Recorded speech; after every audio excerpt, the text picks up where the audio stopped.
Bom dia, pessoal. Hoje a gente vai ver uma pequena revisão de tudo que a gente viu antes dessa parada abrupta que a gente teve e relembrar um pouquinho daquilo que já foi visto. Nós vamos então começar vendo um pouquinho dos fundamentos de banco de dados, dos conceitos básicos, tipo o que é um dado. Dado nada mais é do que a informação bruta, sem relevância, sem contexto, sem nada. Quando eu tenho simplesmente uma palavra, eu tenho um dado.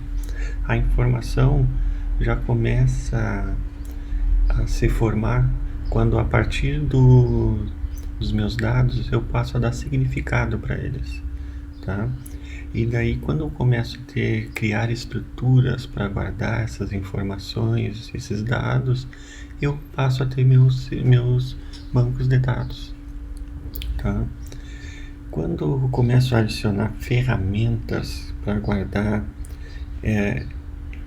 para trabalhar com esses dados, tipo o SQL, tipo o modelo de entidade de relacionamento, ferramentas de segurança e outros tipos de ferramentas, eu começo a ter um sistema de gestão de banco de dados, ou mais conhecido como SGBD, tá? E para que eu preciso de banco de dados? Bom, com banco de dados eu posso ter acesso mais rápido aos meus dados, eu posso diminuir a redundância, porque uma coisa que mais acontece hoje em dia para quem guarda informação é ter a mesma informação guardada em vários lugares diferentes. Então, com um banco de dados eu consigo organizar essa informação para que eu não tenha repetições de informações guardadas no meu computador. Eu consigo diminuir as inconsistências, eu consigo verificar se essa minha informação está correta diretamente na origem dela. Então eu consigo com isso diminuir essas inconsistências. Eu consigo garantir que, se em uma operação eu começo com 5 unidades, eu termino com 5 unidades. Eu consigo compartilhar os dados de forma mais segura. Vocês não veem tudo que é feito hoje na internet em cima de banco de dados, compras online, chats, o Meet, quando grava, ele grava onde vocês acham? Ele grava tudo dentro do banco de dados. E a segurança, ela é muito mais forte num sistema de banco de dados, porque antes dos bancos de dados eu tinha sistemas de arquivos. Tente pegar um arquivo de texto e guardar essas informações de forma segura. Tentem botar uma senha nele sem compactar. Vocês não conseguem fazer isso. Então isso acontece porque as ferramentas do banco de dados me permitem criar um nível de segurança que arquivos de texto, essa tecnologia anterior, não permitia, tá? E para que eu comece a pensar em termos de banco de dados, foi criado o que nós chamamos de modelos de dados, para que eu consiga estruturar ele, criar ele certinho, do jeito que ele tem que ser criado, para que ele consiga me garantir todas aquelas características que eu falei para vocês. Então, o primeiro e mais conhecido deles é o modelo entidade de relacionamento. Como diz o nome, ele é um modelo formado por entidades e relacionamentos. O que é uma entidade? Uma entidade é um conjunto de objetos, tá, dos quais eu tenho que guardar informações no banco de dados. É importante salientar que esses objetos, eles ele tem que ter atributos, ele tem que ter características agregadoras. Por exemplo, se eu falo de pessoas, como é que eu sei que eu sou uma pessoa? Bom, eu sei que eu sou uma pessoa porque eu tenho as características de uma pessoa. Então essas características são as informações que eu tenho que guardar, tá? E outra coisa, se eu não conseguir falar de ocorrências específicas, eu não tenho uma entidade. Por exemplo, eu simplesmente falar pessoa não me remete a uma pessoa específica. Então, se eu conseguir falar de uma pessoa específica, por exemplo, Marcelo, eu falei do Marcelo, então eu consigo ter uma ocorrência específica da classe da entidade pessoa. Se eu falar funcionário e falar o nome de um funcionário, eu consegui ter uma ocorrência específica. Então, é mais simples é simples de identificar uma entidade. E eu tenho que ter uma forma de identificar essas pessoas. Se eu falar em pessoas, eu tenho carteira de identidade, eu tenho RH. Se eu falar em aluno, eu tenho matrícula. Se eu falar em professor, eu tenho CIAP. Então eu tenho que ter uma forma de reconhecer essas pessoas. E o modelo já dizia tudo. Modelo entidade, relacionamento. Uma entidade é representada por um retângulo com o nome no meio e o relacionamento por um losango, tá? E une os dois pelos conectores.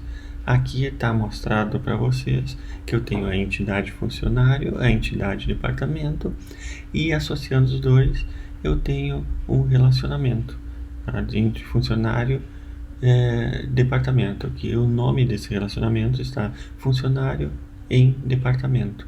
Poderia ser outro, poderia ser trabalho. O funcionário trabalha no departamento e o departamento tem trabalhando nele funcionários. Então eu posso fazer a leitura dessa forma. Outro conceito importante que também foi visto é o conceito de cardinalidade. Cardinalidade quer dizer o seguinte: quantas ocorrências de uma entidade está associada à ocorrência da outra entidade. E a cardinalidade pode ser um mínimo e um máximo. Como é que eu leio aqui embaixo? Funcionário está em, no máximo, um departamento. O departamento tem vários funcionários. Então, o N eu leio como vários, o 1 eu leio como um mesmo. Isso é a cardinalidade máxima. Eu poderia escrever a cardinalidade mínima ali dentro. Por exemplo, eu poderia botar aqui no lado do departamento, eu poderia botar 0. Eu diria assim: o funcionário está em nenhum departamento ou no máximo em um departamento. O departamento tem nenhum funcionário ou vários funcionários. Vocês veem que a leitura é invertida. Quando eu vou ler aqui do funcionário, eu leio os parentes que estão do lado do departamento.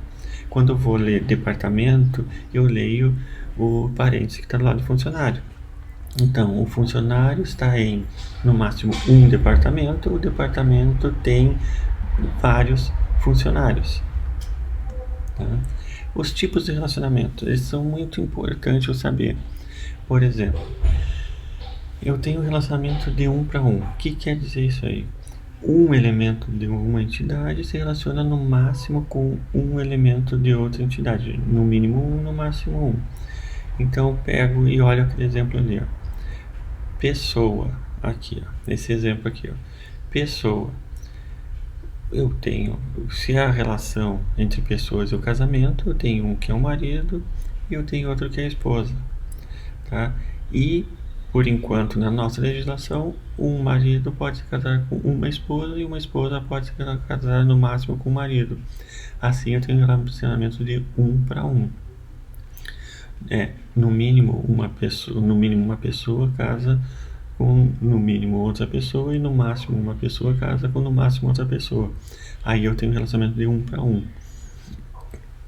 Quando eu tenho no relacionamento máximo de um lado 1 e do outro lado N, independente se o 1 está aqui e o N está aqui, ou o N está aqui e o 1 está aqui, eu tenho um relacionamento de 1 para N, ou de 1 para muitos.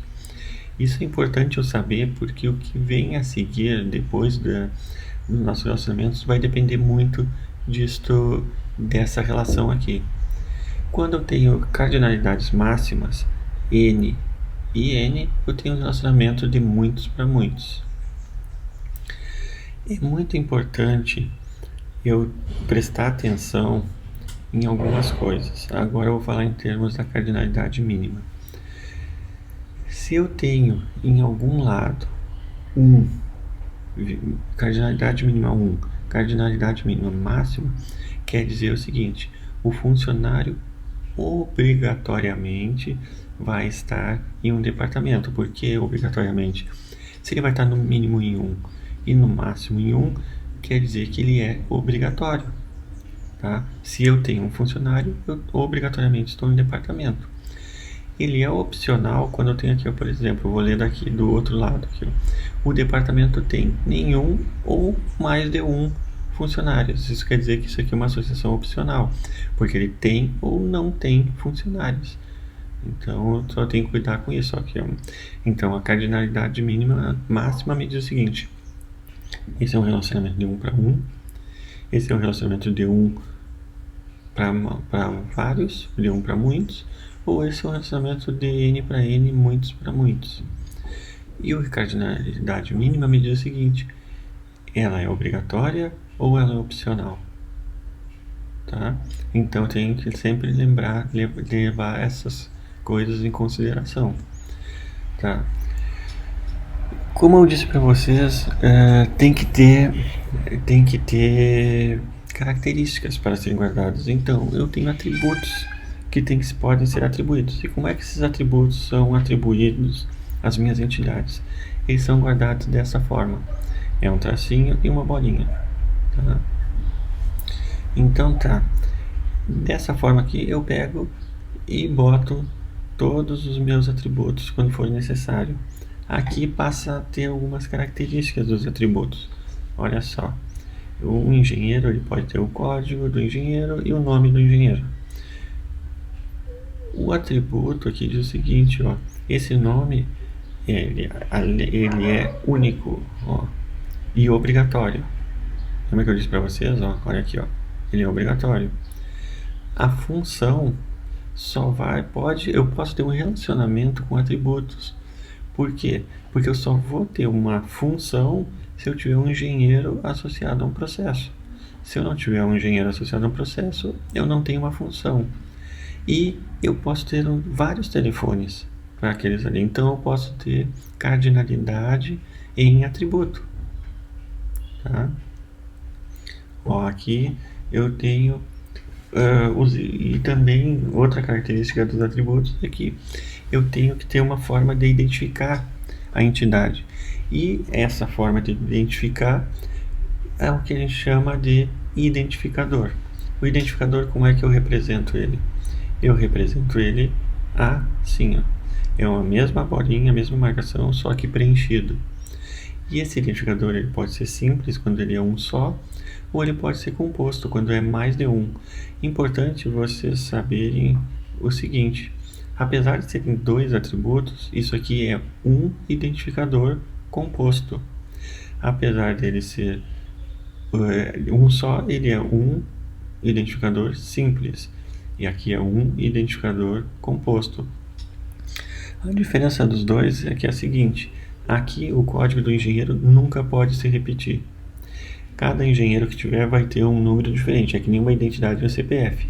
Não vai se repetir esse valor desse atributo. Aqui quer dizer o seguinte: a combinação dos dois nunca vai repetir. Então eu posso ter o número do prédio 1 e o número da sala 2. Eu posso ter o número do prédio 1 e o número da sala 3. Eu posso ter o número do prédio 1 e o número da sala 4. Eu posso ter o número do prédio 2 e o número da sala 1. Eu posso ter o número do prédio 3 e o número da sala 1. Entendeu? É a combinação dos dois que não pode nunca repetir. E aqui embaixo eu tenho para lembrar vocês que eu posso ter um atributo composto. Esse atributo composto quer dizer o quê? Que eu tenho um atributo de nome e endereço, e esse endereço é composto de rua, número e cidade. Então ele é um atributo composto. Endereço que tem rua, número e cidade. Ou seja, um atributo pode ter atributos. Uma característica pode ter características. Então é disso que eu tenho que tomar cuidado. E esses aqui são os principais formatos dos atributos.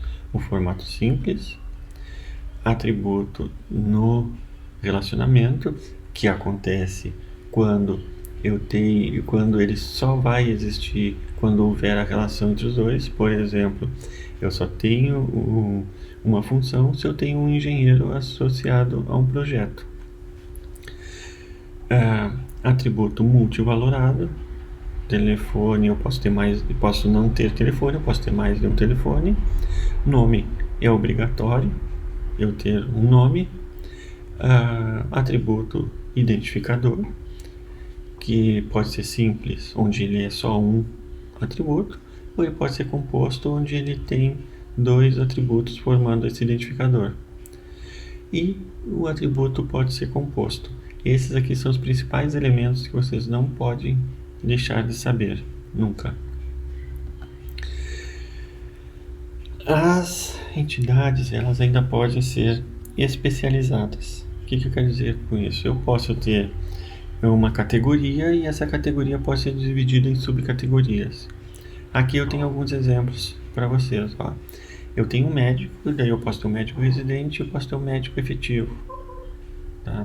E ainda assim eu poderia ter um médico, eu poderia ter o oftalmologista, eu poderia ter o cardiologista e assim por diante. Todos eles são médicos, mas cada um tem as suas características próprias e diferentes umas das outras. Porque se as características forem as mesmas, eu não preciso fazer isso. Se forem as mesmas características, eu tenho uma entidade só. Então, o que acontece? Eu tenho a generalização, eu tenho o genérico aqui em cima, e aqui eu tenho as especializações. Tá? Eu tenho um médico residente e tenho um médico efetivo. Esse médico residente é um médico. Esse médico efetivo, ele é um médico.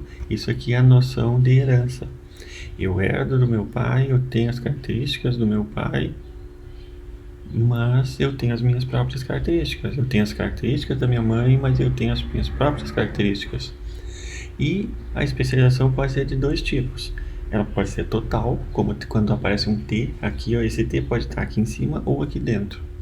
Tá? Quando aparece um T que diz o seguinte: esse cliente, obrigatoriamente, ou ele é físico ou ele é jurídico. Eu não tenho a possibilidade de eu ter um cliente que não é nenhum dos dois. Tá? E ela pode ser parcial quando eu chego aqui e digo o seguinte: eu posso ter um funcionário que não é nem motorista nem secretário. Ele simplesmente é um funcionário, mas não é motorista, não é secretário. Aqui passa a ser um ou. Ó, lá em cima é. Aqui embaixo ou. Tá? Aqui ele pode ser. Ele pode não ser motorista e pode não ser secretário, mas ainda assim ser um funcionário. Aqui ele pode ser pessoa física, pode ser pessoa jurídica, mas ele pode ser um cliente que obrigatoriamente é pessoa física ou pessoa jurídica. Não tem outra categoria para ele. Tá? Então eu tenho que tomar cuidado com isso.